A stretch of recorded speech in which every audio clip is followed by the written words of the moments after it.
இந்த SIR special intensive revision என்று சொல்லக்கூடிய வாக்காளர் தீவிர சீர்திருத்த நடவடிக்கையின் மீது 3 குற்றச்சாட்டுகளை கூறியுள்ளது ஐநாவினுடைய முக்கியமான ஒரு அமைப்பு. இவர்கள் மேற்கொண்ட இந்த எஸ்ஐஆர் மூலம் 5,85,00,000 பேர் வாக்காளர் பட்டியலில் நீக்கப்பட்டிருக்கிறாங்க.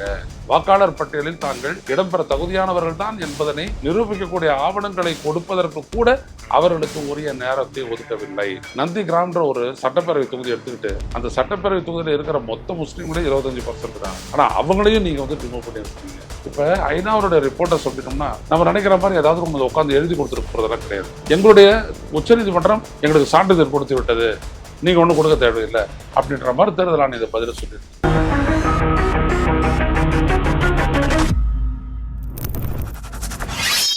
ஓ, அப்ப அந்த மிஸ்டர் அண்ட் மிஸ்ஸஸ் பெர்ஃபெக்ட் உண்மையிலேயே வர்த்.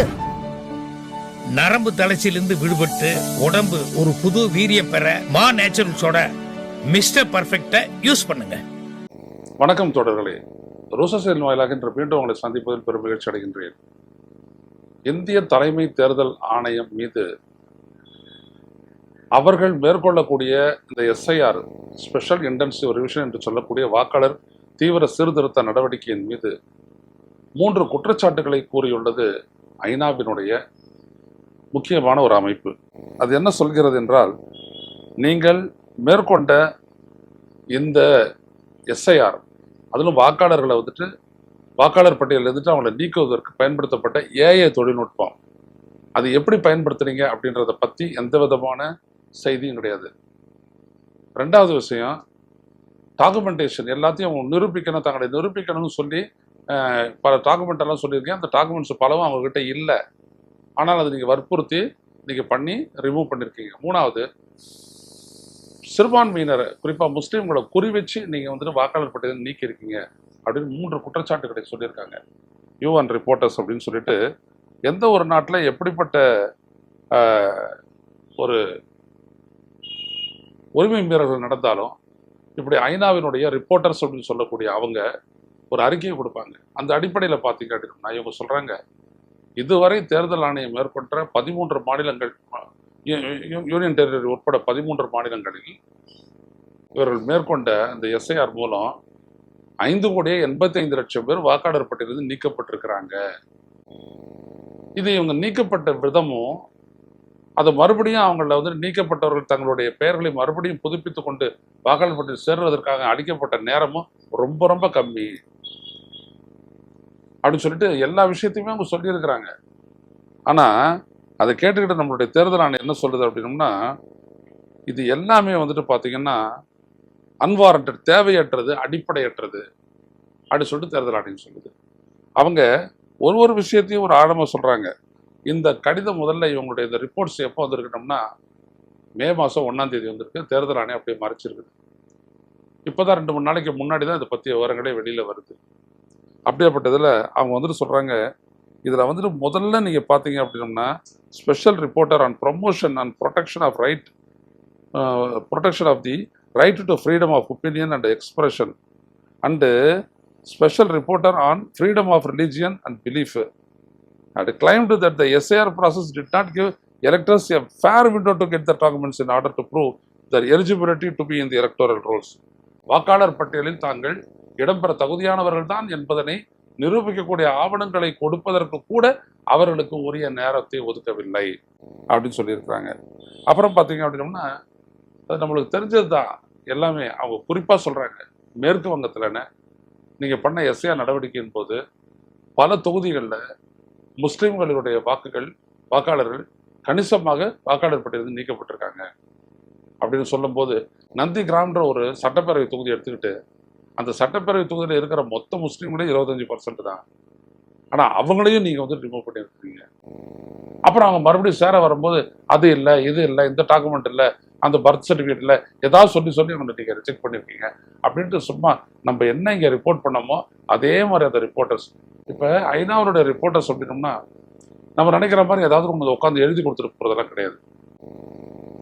அவங்க எல்லாத்தையுமே டாக்குமெண்ட் பண்ணி எல்லாத்துக்குமான ஆதாரமாக வச்சு தான் அவங்க பண்ணுவாங்க. இந்த பாருங்க, நந்தி கிராமம் மொத்தமே முஸ்லீம்களோட எண்ணிக்கை 25% தான் வாக்காளர்கள் முஸ்லீம்கள் அப்படின்றது சொல்லியிருக்காங்க பாருங்க. இந்த மாதிரி எல்லாத்துக்குமே அவங்க ஆதாரப்பூர்வமாக தான் அவங்க பேசுவாங்க. எதையும் அப்படியே விட்டேத்தியா நாங்கள் சொன்னோம் இது என்னாச்சு இதாச்சு அப்படிலாம் அவங்க அரசியல் பூர்வமான கேட்க மாட்டாங்க. ஏன் அப்படின்னா நாளைக்கு இதெல்லாம் சர்வதேச நீதிமன்றத்தில் நிற்கிறோம். அப்போ பார்த்தீங்க அப்படின்னா இந்த எலக்டோரல் ப்ராசஸ், இந்த சீர்திருத்த நடவடிக்கை தொடங்குறதுக்கு முன்னாடியே பல கதைகளை வந்துட்டு எடுத்து விட்டீங்க. அதில் ஒன்று என்னன்னா, வெளிநாட்டவர்கள் நிறைய வாக்காளர் பட்டியலில் இடம்பெற்றிருக்காங்க. அது வந்துட்டு பீகாருக்கும் சொன்னாங்க, மேற்கு வங்கத்துக்கும் சொன்னாங்க. ஆனால் எவ்வளோ பேர் கண்டுபிடிச்சிருக்காங்க? ஒருத்தரும் இல்லை. ஆனால் உள்ளூரில் ஏற்கனவே வாக்களிச்சிருந்த மக்கள் வாக்காளர் பட்டியலில் நீக்கப்பட்டிருக்காங்க. மோடி இதே தான் பேசினாரு. நிறைய பேர் வாக்காளர் பட்டியலில் இடம் பெற்றுட்டாங்க, அவங்களை எல்லாரையும் நாங்கள் கண்டுபிடிச்சு நீக்குவோம் அப்படின்னு சொன்னார். இதுவே வயலேஷன். ஏன்னா அந்த ப்ராசஸை தேர்தல் ஆணையம் தான் செய்யுது. ஆனால் நீங்கள் பண்ணுறதா எப்படி அதை சொன்னீங்க? அப்போ நீங்களும் தேர்தல் ஆணையம் ஹேண்ட் இன் க்ளோவா, ஒரே ஒரு நோக்கத்தோடு செயல்படக்கூடியவர்களா? அந்த கேள்வி எழும்புதில்லை. இது எங்கள் அப்பா குதிரைக்குள்ள இல்லைன்ற மாதிரி அவர் மோடி பேசி வச்சுட்டாரு. இதே மாதிரி நீங்கள் பார்த்தீங்கன்னா மைனாரிட்டிஸை பொறுத்த வரைக்கும், பெண்களை பொறுத்த வரைக்கும் அது இந்த ரிப்போர்ட்டர்ஸ் குறிப்பிடலை. குறிப்பிட்ட ஏழை எளிய மக்கள் அவங்களெல்லாம் வந்துட்டு பார்த்தீங்கன்னா லோ இன்கம் குரூப், அவங்களெல்லாம் பெரிய அளவுக்கு வந்துட்டு ரிமூவ் பண்ணியிருக்காங்க. ஏன்னா அவங்களுடைய ஃபைண்டிங்ஸ் என்ன அப்படின்னோம்னா, அவங்க பிஜேபிக்கு ஓட்டு போடுறது. இவ்வளோதான். நீங்கள் எந்த இடத்துல தமிழ்நாட்டை எடுத்தாங்க, எந்த இடத்துலயாவது பாருங்க, முஸ்லீம்கள் கான்சன்ட்ரேட்டடாக இருக்கக்கூடிய பகுதியில் நீங்கள் போய் பாருங்க, இந்த எஸ்ஆர் நடவடிக்கையின் மூலம் அவங்கள நிறைய பேர் எடுத்திருக்கிறாங்க. மறுபடியும் சேர்க்கவே முடியல அவங்களால. சீர்காழி நடந்திருக்குது, இன்னும் பல இடங்கள்ல அப்படிலாம் நடந்திருக்கு. எதுக்கு நான் சொல்ல வரேன் அப்படின்னோம்னா, இன்னைக்கு ஐநா வரை போயிடுது. ஆனால் எந்த ஆதாரமும் இல்லை. எங்களுடைய உச்சநீதிமன்றம் எங்களுக்கு சான்றிதழ் கொடுத்து விட்டது, நீங்கள் ஒன்றும் கொடுக்க தேவையில்லை அப்படின்ற மாதிரி தேர்தல் ஆணையம் இதை பதில சொல்லியிருக்கு. எவ்வளோ பெரிய அநியாயன்றதை நீங்கள் நினைச்சு பாருங்க. நம்ம இங்கே வந்து வாக்காளர் பட்டியலிருந்து வாக்காளர்கள் நீக்கும் போது அடிப்படை உரிமை அப்படின்றோம். ஆனால் இங்கே என்ன அப்படின்னோம்னா, அந்த உரிமையை இப்போ கேள்விக்கு உட்படுத்தப்படுது. பாஸ்போர்ட் வச்சிருக்கிறதுனால நீ சிட்டிசன் கிடையாது, ரேஷன் கார்டு வச்சிருக்கிறதுனால சிட்டிசன் கிடையாது, ஆதார் கார்டு வச்சிருக்கிறதுனால சிட்டிசன் கிடையாது, பேங்க் அக்கௌண்ட் இருக்குன்றதுக்காக சிட்டிசன் கிடையாது. இப்படி எல்லாத்தையுமே ரிஜெக்ட் பண்ணுது.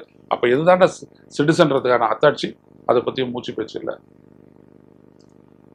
இப்படிப்பட்ட ஒன்றைத்தான் தேர்தல் ஐநாவினுடைய அந்த மனித உரிமை மன்றம் வந்துட்டு அது கேள்வியை எழுப்பியிருக்கு. அந்த ரிப்போர்ட்டர்ஸ் கேள்வி எழுப்பிடுவாங்க. ஆனால் அதற்கு கூட ஒரு நேர்மையான ஒரு பதிலை சொல்லாமல் அது திசை திருப்பி விட்டிருக்கிறது தேர்தல் ஆணையம். இதைத்தான் நம்ம கவனிக்க வேண்டும். ஸோ நம்ம நாட்டையும் தாண்டி எஸ்ஐஆர் அங்கே போச்சு. ஏன்னா இந்த எஸ்ஐஆர் நடவடிக்கை எடுத்த எல்லா இடத்துலையும் பார்த்தீங்கன்னா பாஜகவுக்கு எதிரானவர்கள் தான் தோன்றிக்கிட்டு இருக்காங்க. அதான் ரொம்ப முக்கியம். எனவே மக்களே, இப்படிப்பட்ட ஒரு பெரிய மோசடியை அரங்கேற்றிய தேர்தல் ஆணையத்தை முகத்திரையை கிழிக்க வேண்டியது நம்முடைய பொறுப்பு. பார்ப்போம் எதிர்காலத்தில் என்னவெல்லாம் நாம் செய்கிறோம் என்பதை. அதை பொறுத்துத்தான் தேர்தல் ஆணையத்தின் நடவடிக்கை அமையும். மீண்டும் சந்திப்போம். நன்றி, வணக்கம். ஊடகம் கார்ப்பரேட் அரசியல்வாதிகளின் கைப்பாவையாக அடிமைகளாக இருந்தது போதும், இனி சாட்டை எடுத்து சுழற்றும் நேரம் வந்துவிட்டது. ஊடகம் பொதுமக்களாகிய உங்களுக்காக, உங்களாலேயே இயக்கப்பட வேண்டும். ஊடக சுதந்திரத்திற்காக உங்களின் பங்களிப்பை இன்றே அளித்திடுங்கள்.